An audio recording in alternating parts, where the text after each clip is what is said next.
মাশাআল্লাহ, আমরা প্রতিটা ভোটারের কাছে যাচ্ছি। ভোটাররা আমাদেরকে ডাকে সাড়া দিচ্ছেন এবং তারা আমাদের অতীত কর্মকাণ্ডকে মূল্যায়ন করছেন। বিগত করোনাকালে আমরা মৌলভীবাজার জেলার জন্য, মৌলভীবাজারবাসীর জন্য প্রচণ্ড পরিশ্রম করেছি এবং প্রায় ৭৩ লক্ষ টাকার করোনার চিকিৎসা সামগ্রী আমরা ব্যক্তি পর্যায়ে না, আমরা ডিসি মৌলভীবাজার এবং সিভিল সার্জন মৌলভীবাজারের মাধ্যমে বিতরণ করেছি। এটা জেলাবাসী জানেন। মৌলভীবাজার জেলা সমিতি একটা অরাজনৈতিক প্রতিষ্ঠান।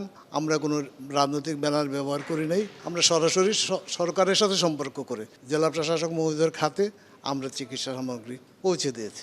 আমাদের অতীত কর্মকাণ্ড ভোটাররা নখদর্পণে রেখেছেন, তারা আমাদের ভোলেন নাই। ভোটারদের উদ্দেশ্যে আমার বক্তব্য, আপনারা আমাদের অতীত দেখেছেন, আমাদের অতীত কর্মকাণ্ড দেখেছেন, সেবামূলক কাজগুলো দেখেছেন, সেটা মূল্যায়ন করে আপনারা আমাদের আবার নির্বাচিত করবেন, ভোট দিবেন। আমরা পরবর্তীকালে অতীতে যা করেছি তার চেয়েও বেশি সেবা আমরা মৌলভীবাজারবাসীদের জন্য করতে পারবো ইনশাআল্লাহ।